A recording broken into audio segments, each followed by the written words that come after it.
오늘 소원을 말해봐, 소원을 말해봐 라는 제목 가지고 하나님의 말씀 새벽에 증거하도록 하겠습니다. 이제 솔로몬의 모든 정적이 제거됐습니다. 우리 앞에서 봤던 요압, 시므이, 여호야다 이런 반란을 일으켰던 그들이 다 제거되고요. 이제 솔로몬의 왕권이 굳건하여지는 모습이 있습니다. 이제 솔로몬이 이제 하나님의 영광을 구하기 위해서 하나님께서 주의 성전이 건축되는 것을 기다리면서 그의 소원이 있었어요. 이제 이 왕권을 굳건히 해주셨고 또 하나님의 거룩한 성전까지 이제 짓고 있으니까 이제 하나님 이 일이 자기 어린 나이로서 이루기에는 너무 짐이 무거운 겁니다. 힘든 거예요.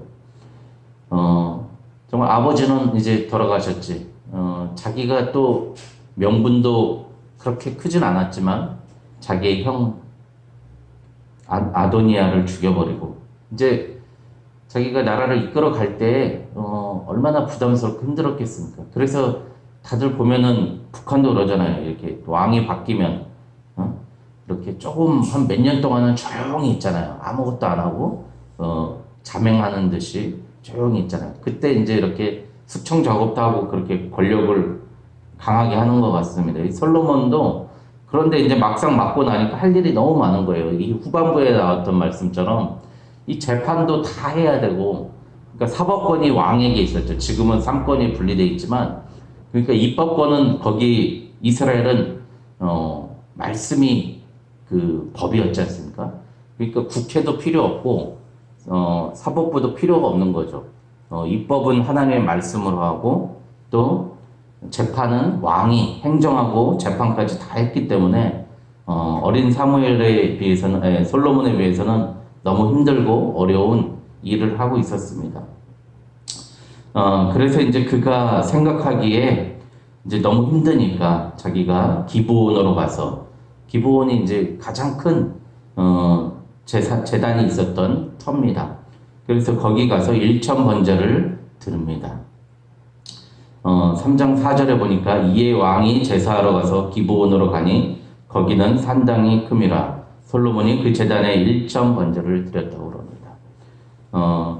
여기 가서 약 한 일주일 정도 여기에 이제 양을 한 1000마리를 드린 거죠. 그래서 우리 일천 번제 기도회 하면은 저도 여기 청년 때 다니던 교회에서 일천 번제 기도회라고 3년 동안 하는 거예요. 그래서 그 매일 저녁 8시에 모여가지고 또 예배를 드리는 거예요. 그래서 1000번째 예물 1번서부터 1000번까지 예물 드리면서 이렇게 하는데 그런 모습은 아니고, 그러니까 약 한 일주일 정도 솔로몬이 기브온에 가가지고 그러니까 양 1000마리를 잡은 것도 힘들잖아요. 그걸 잡을 수 있는 재단도 없을 뿐더러 할 수도 없는 거죠. 그래서 그렇게 많이 이제 잡은 거죠.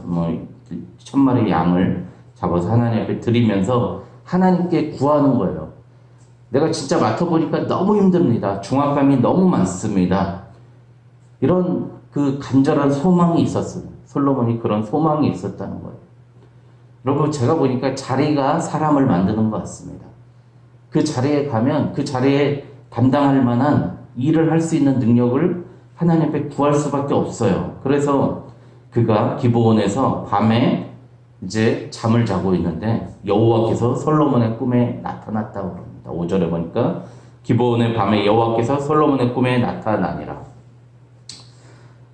여러분, 하나님을 만나는 것은 우리 박상화 목사님 말씀해 주셨지만 하나님을 만나는 가장 좋은 곳은 하나님의 성전인 줄 믿습니다. 하나님의 제단입니다. 여러분, 교회를 떠나서 뭘 잘해보겠다라는 사람들이 있어요. 난 이제 교회 안 나가고요, 조용히 큐티하면서 하나님께 묵상하겠습니다. 가정에서 제단을 쌓겠습니다. 저는 다 거짓말이라고 생각합니다. 우리 솔직히 가정에서 그리고 혼자 기도하면 몇 분이나 하세요? 솔직히 잘 못하지 않습니까? 같이 모여서 기도해야 기도도 더 잘할 수 있고 철학 기도도 되는 거고 금식 기도도 되는 거지, 혼자서 죽을 일 아닌 것은 사람은 솔직히 기도 많이 못합니다. 기도하는 게 그렇게 쉬운 일이 아니라는 거죠. 하나님의 성전에 모이는 것이 가장 중요한 우리의 법도고요. 그때 하나님이 꿈으로 솔로몬에게 나타나서 여러분 잘 아시는 솔로몬에게 내가 너에게 무엇을 줄고 구하라 이야기하는 겁니다. 여러분 우리가 잘 생각해 보십시오. 여러분들 지금 하나님이 오늘 와갖고 너에게 무엇을 줄고 구하라 이 말씀을 읽으면서 제가 생각해 봤어요. 나는 무엇을 달라고 할 것인가? 여러분 뭐 그 버킷리스트라고 있지 않습니까? 내가 소원을 이룰 버킷리스트 몇 가지 있는데 어떤 목사님 보니까 자기는 성지순례가 버킷리스트 하나고 뭐 이렇게 말씀하시던데 여러분의 버킷리스트는 무엇입니까? 오늘 하나님이 이렇게 물으셨다는 거예요. 그런데 여러분들 솔직히 물어보면은 대답을 못해요. 내가 지금 뭘 구하고 있는지도 몰라요. 뭘 원하고 하나님을 만나고 있는지 오늘 새벽에 무엇을 기도하기 위해 무슨 목적으로 하나님 앞에 나와 있는지도 몰라요. 나의 소원은 무엇입니까? 저는 솔직히 요즘 계속 기도하는 게 하나님 내게 말씀의 은사를 주시옵소서. 정말로 영의 양식으로 우리 영혼들 정말 영의 양식으로 배불리 먹게 해주시옵소서. 나의 리더십과 나의 머리와 지식이 아니라 하나님의 주시는 말씀 그대로 우리 성도들 배불리 먹고 그 말씀의 꼴로 먹이게 해주시옵소서. 말씀의 능력 달라고 그러고 그것 가지고 정말 시간도 많이 지금 투자하고 있고 돈도 많이 쓰고 있어요. 지금 책 사야지 뭐 거기 돈 내야지 뭐 시간도 엄청 많이 투자하고 있습니다.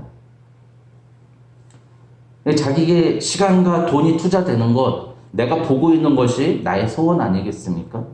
이게 내가 시간을 엉뚱한 데 쓰고 있고 돈을 엉뚱한 데 쓰고 있다가 소원이 없는 겁니다. 하나님에 대한 소원이 우리가 무엇이냐? 하나님의 소원을 말해봐 할 때 나의 소원을 이야기할 수 있어야 되는 줄 믿습니다. 여러분 소원이 무엇입니까? 오늘 기도할 때 나의 제목이 무엇입니까? 그럼 정말 중요하고 구체적인 기도의 제목이 있어야 될 줄 믿습니다. 여러분 정말로 목회자들에게 또 우리 목회자들은 소원이 그거겠죠. 하나님의 말씀을 올바로 정확하게 바르게 정하고 성령의 감동이 나타나서 성도들이 성장하게끔 하는 게 귀한 소명이겠죠. 우리 권사님들은 집사님들은 무슨 소원이겠습니까? 여러분 우리 교회를 관리하는 거 아닙니까? 집사가 뭐예요? 집사. 말 그대로 살림을 맡아보는 사람, 도 맡아보는 사람 아닙니까? 권사가 말하자면 안수 집사와 같은 거죠. 여성분들. 살림을 총괄하는 사람이에요. 총지배인 같은 사람입니다. 권사가. 교회 살림하라는 거예요. 교회 안 빠지고 출석하는 게 집사가 아니라 교회 살림 맡아보라는 겁니다. 지금 우리는요. 지금 다 레벨 다운돼 있어요. 이게 무슨 목사가 집사가 평신도만도 못하고 이렇게 다 돼 있다고요. 그러니까 목사님이 살림하고 있고 집사님들은 그냥 와서 어쩔 수 없이 교회에 나와서 예배나 드리고 가고 이렇게 다운사이즈가 돼 있다. 자기에 맞는 능력을 구하는 게 아니라요. 하나님이 내게 맡겨준 힘을 달라고 하나님께 그 능력을 구하는 거예요. 난 이것밖에 못하니까 이 정도나 주십시오. 오늘 내 생계나 유지하게 해 주시옵소서. 이렇게 하면 안 된다는 거죠. 솔로몬이 이제 내게 무엇을 줄고 이렇게 이야기하니까 6절에 보니까 솔로몬이 이르되 주의 종 내 아버지 다윗에게 주셨던 것을 솔로몬이 구했던 거예요. 우리 아버지에게 주셨던 은혜를 나에게 똑같이 주십시오라고 이야기합니다. 우리 6절 같이 한번 오늘 읽어보겠습니다. 시작. 솔로몬이 이르되 주의 종 내 아버지 다윗의 성실과 공의와 정직한 마음으로 주와 함께 주 앞에서 행함으로 주께서 그에게 큰 은혜를 베푸셨고 주께서 또 그를 위하여 이 큰 은혜를 항상 주사 오늘과 같이 그의 자리에 앉을 아들을 그에게 주셨나이다. 여러분 이겁니다. 솔로몬이 이걸 구한 거예요. 아버지 다윗에게 성실. 여러분 성실, 믿음이 성실이라고 그러지 않습니까? 인내하는 겁니다. 참는 겁니다. 에무나, 참고 기다리는 겁니다. 성실. 다윗이 얼마나 성실했습니까? 자기가 말한 바는 끝까지 지키려고 그러고 자기가 신세진 사람은 끝까지 가서 죽을 때까지 갚아주겠다고 바르실레의 아들들에게 갚았지 않습니까? 공의, 치우치지 않음입니다. 다윗이 얼마나 하나님 앞에 공의를 하려고, 치우치지 않으려고, 자기의 감정에 휩싸이지 않으려고 얼마나 노력했습니까? 자기가 원수가 죽었을 때 기뻐하지 않고 눈물을 흘렸던 게 다윗입니다. 바로 그 공의가 있었던 거예요. 다윗이 얼마나 정직했습니까, 여러분? 하나님의 마음에 합한 사람은 정직합니다. 여러분, 우리가 왜 정직하지 못하니까? 요거 한 번만 내가 내 양심 속이고, 내 약속 속이고, 사람들과 조금만 속이면 나한테 이익이 되니까 우리는 정직하지 못합니다. 그 다음에 주와 함께 행함으로, 주 앞에서 행함으로. 여러분, 하나님이 다윗과 동행한 걸 솔로몬은 본 겁니다. 저 사람을 보면 늘 하나님이 계신 것 같아. 우리 그런 사람이 될 줄 믿습니다. 하나님이 나와 동행하는 사람이 될 줄 믿습니다. 여러분, 그런 모습이 다른 사람의 입에 나와야 됩니다. 우리 아버지는 하나님과 동행하는 사람이야. 오늘 솔로몬이 이렇게 고백했지 않습니까? 우리 성도들이 저를 보면서 우리 목사님은 정말 하나님과 함께 하시는 분이야 라는 말을 듣고 싶습니다. 우리 집사님, 우리 권사님은 하나님이 늘 보면 함께 하시는 것 같아. 어떻게 저런 일을 다 해내면서 사실 수 있어요? 이 동행했다는 겁니다. 주와 함께 행함으로. 그리고 마지막으로 큰 은혜를 항상 줬다. 그 은혜의식. 솔로몬이 아버지를 보니까 아버지는 그렇게 잘나지 않았어요. 그렇게 똑똑하지도 않은 것 같아. 그런데 하나님이 그 아버지한테만 큰 은혜를 부어주시는, 우리 교회 모든 성도들이 보니까 저 사람 별로 잘나지고 못했는데 부족한데 하나님께서 큰 은혜를 부어주시는 그런 역사가 나타나야 될 줄 믿습니다. 여러분, 우리는 사람 말로 가르치는 거 아닙니다. 여러분, 행동은 개판으로 하면서 이게 올라와가지고 기도하고 말씀 전하고 그러면 얼마나 가식적이게 보겠습니까? 여러분, 우리 왜 리더들이 솔선수범해야 됩니까? 사람들의 관계를 잘해야 됩니까? 사람들에게 거짓말 안 하고 정직하게 해야 됩니까? 바로 인간관계를 통해서 우리의 삶으로 보여주기 때문입니다.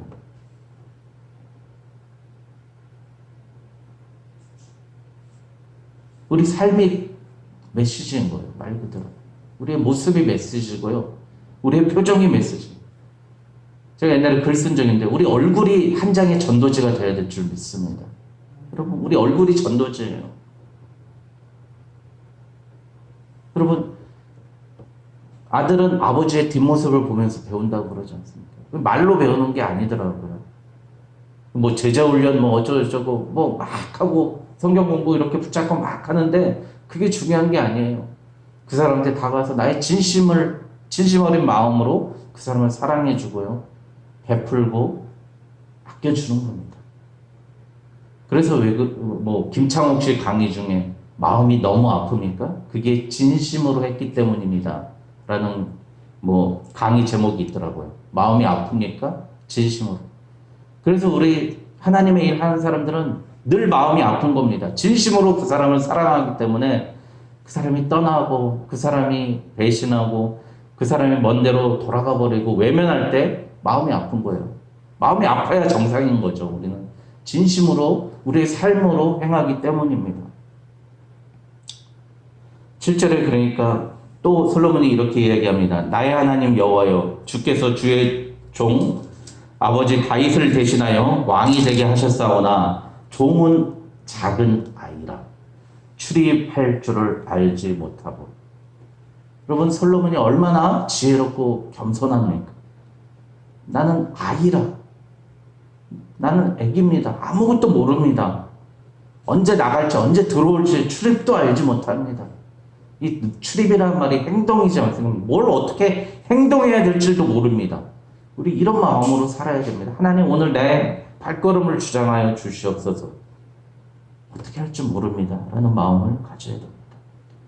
제가 왕이 되고 보니까 백성은 너무 많은데 그들의 기록할 수도 없고, 내가 그리고 이 많은 백성을 재판할 수도 없고, 재판하여 선악을 분별할 수도 없다고 고백합니다. 10절에 그러니까 뭐라 그럽니까? 솔로몬이 이것을 구하며 주의 말씀이 주의 마음에 든지라. 주의 마음에 합한 거예요. 여러분들 우리가 구할 때 잘 구해야 됩니다. 그러니까 엉뚱한 거 구하고 있으면 안 되고 하나님의 마음에 합한 것을 구해야 되는 줄 믿습니다. 11절에 보니까 같이 읽겠습니다. 시작. 이에 하나님이 그에게 이르시되 내가 이것을 구하도다. 자기를 위하여 장수하기를 구하지 아니하며 부도 구하지 아니하며 자기의 원수의 생명을 멸하기도 구하지 아니하고 오직 송사를 듣고 분별하는 지혜를 구하였으니. 여러분 9절에 자기가 내가 재판할 수 있게 듣는 마음을 종에게 주사 선악을 분별하게 하다. 듣는 마음을 달라고 하니까 하나님께서 네 이익을 위해서 구하지 아니하였기 때문에 내가 너 구하지 않은 것까지 다 주리라. 우리 어디 많이 듣던 말씀 같지 않습니까? 마태복음 6장 32절 33절 말씀입니다. 마태복음 6장 32 산상수훈에 나오는 말씀인데요. 제가 읽어드리겠습니다. 32절 이는 다 이방인들이 구하는 것이다. 너희 하늘 아버지께서 이 모든 것을 너희에게 있어야 줄을 아시느니라. 그런즉 너희는 먼저 그의 나라와 그의 의를 구하라. 그리하면 이 모든 것을 너희에게 더하시리라. 여러분 솔로몬이 구한 걸 가지고 오늘 하나님께서 너희는 먼저 솔로몬 너는 그의 나라와 그의 의를 구했더니 이 모든 것을 너에게 더해 주시리라. 오늘 네가 장수하기도 부도 원수 갚는 것도 구하지 않고 오직 지혜를 구했기 때문에 지혜가 뭡니까? 듣는 마음입니다. 들어야 됩니다. 우리가 듣지 아니하면 말할 수 없어요. 듣지 않고 말하면은 그 공허한 메아리입니다. 여러분 인풋이 없는데 어떻게 아웃풋이 있겠습니까? 듣지도 않고 맨날 말만 하는 사람들이 있어요. 듣다 보면 재미도 없고 짜증나고 지겨워요. 근데 많이 듣는 사람의 몇 마디가 참 지혜롭고 나한테 도움이 될 때가 있더라고요. 솔로몬이 이걸 구해준 거예요. 듣는 마음을 달라고 구했습니다. 역대상 1장에서는 뭐라고 나와요? 지혜와 지식을 달라고. 여러분 지혜와 지식이 바로 듣는 마음입니다. 15절에 솔로몬이 깨어 꿈이더라. 이에 예루살렘에 이르러 여호와의 언약궤 앞에 서서 번제와 감사의 제물을 드리고 모든 신하들을 위하여 잔치하였다. 하나님의 그런 응답을 약속받으니까 이걸로 끝난 게 아니라 감사의 제물을 드렸습니다. 그리고 신하들에게 많은 것을 베풀었습니다. 우리 하나님께 받았을 때 그냥 넘어가면 안 돼요. 하나님 나 좋은 거 주셨으면 그때그때 감사의 제목을 드려야 됩니다. 감사의 제물을 드려야 돼요. 그리고 사람들에게 내가 받은 거 베풀어야 됩니다. 교회에만 드리는 사람이 있어요. 사람들은 너무 인색하고 그나마 다행이죠. 내가 보기엔 저 사람 너무 복을 많이 받았는데 하나님께도 인색하고 사람에도 인색한 사람들이 있습니다. 우리 하나님께 정말 넉넉한 사람, 사람들에게 넉넉한 사람이 되어야 될 줄 믿습니다. 오늘 이 말씀 보면서 정말 열왕기상의 그 정말 메이저 아닙니까? 핵심 아닙니까? 솔로몬이 지혜를 구해요. 듣는 마음을 구했더니 하나님이 지혜뿐만 아니라 너의 장수도 주고 너의 부도 주고 너의 명예도 주고 너의 날이 대대에 평강이 있을지어다. 이렇게 말씀하시는 하나님. 내 날을 길게 하리라. 하나님께서 말씀하셨습니다. 여러분 오늘 나의 소원을 다시 재정리하는 시간 되시길 믿습니다. 오늘 나의 소원이 무엇입니까? 하나님의 마음에 합한 나의 기도의 제목이 무엇입니까? 오늘 솔로몬과 같이 듣는 마음을 달라 지혜를 달라 하나님께 구하는 오늘 하루 되시길 주님의 이름으로 축원드립니다. 기도하겠습니다.